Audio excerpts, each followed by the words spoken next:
So the United States now is in political control, and they call this part of what they call the Northwest Territory.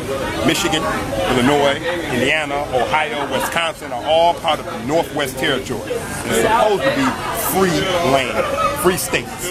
No slavery here. The other 13 colonies, most of them have slavery, particularly the ones that are south.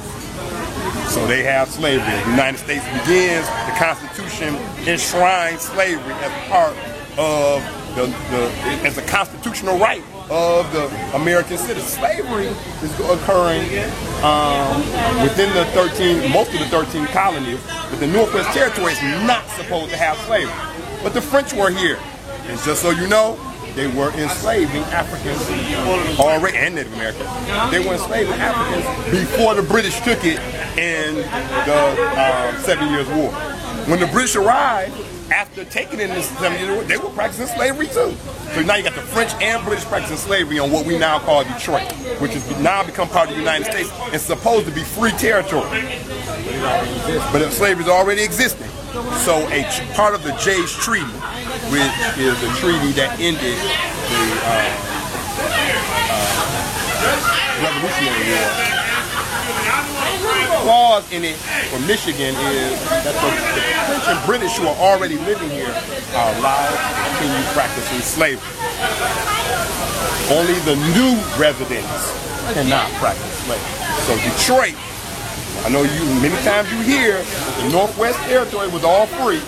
People came to Detroit to get their freedom. Michigan was a free state. That's only part of the story. The other part is, for the people who are already living here, the French and British, they continue practicing slavery all the way up into the 1840s. So Detroit was not this haven of freedom for everybody. Okay, right. So once it's taken over by the Americans, the third president of the United States, Thomas Jefferson, you heard of him, sends his friend Augustus Woodward to be one of the administrators of this city. And Judge Augustus Woodward comes up with a plan for the new city. Right? So instead of being that fort that grew from the riverfront up to 4th Street, he starts the city here in early 1800s. He starts the city here. That's why this is called the point of origin. The fort is still there? They tore down the wall, the garrison part of the fort, and so that became just a little town. It was a town, Detroit, or Detroit. From the river all the way up to what we now know as 4th Street. But he says, when I do my new plan, I'm starting it right here. Right outside the fort.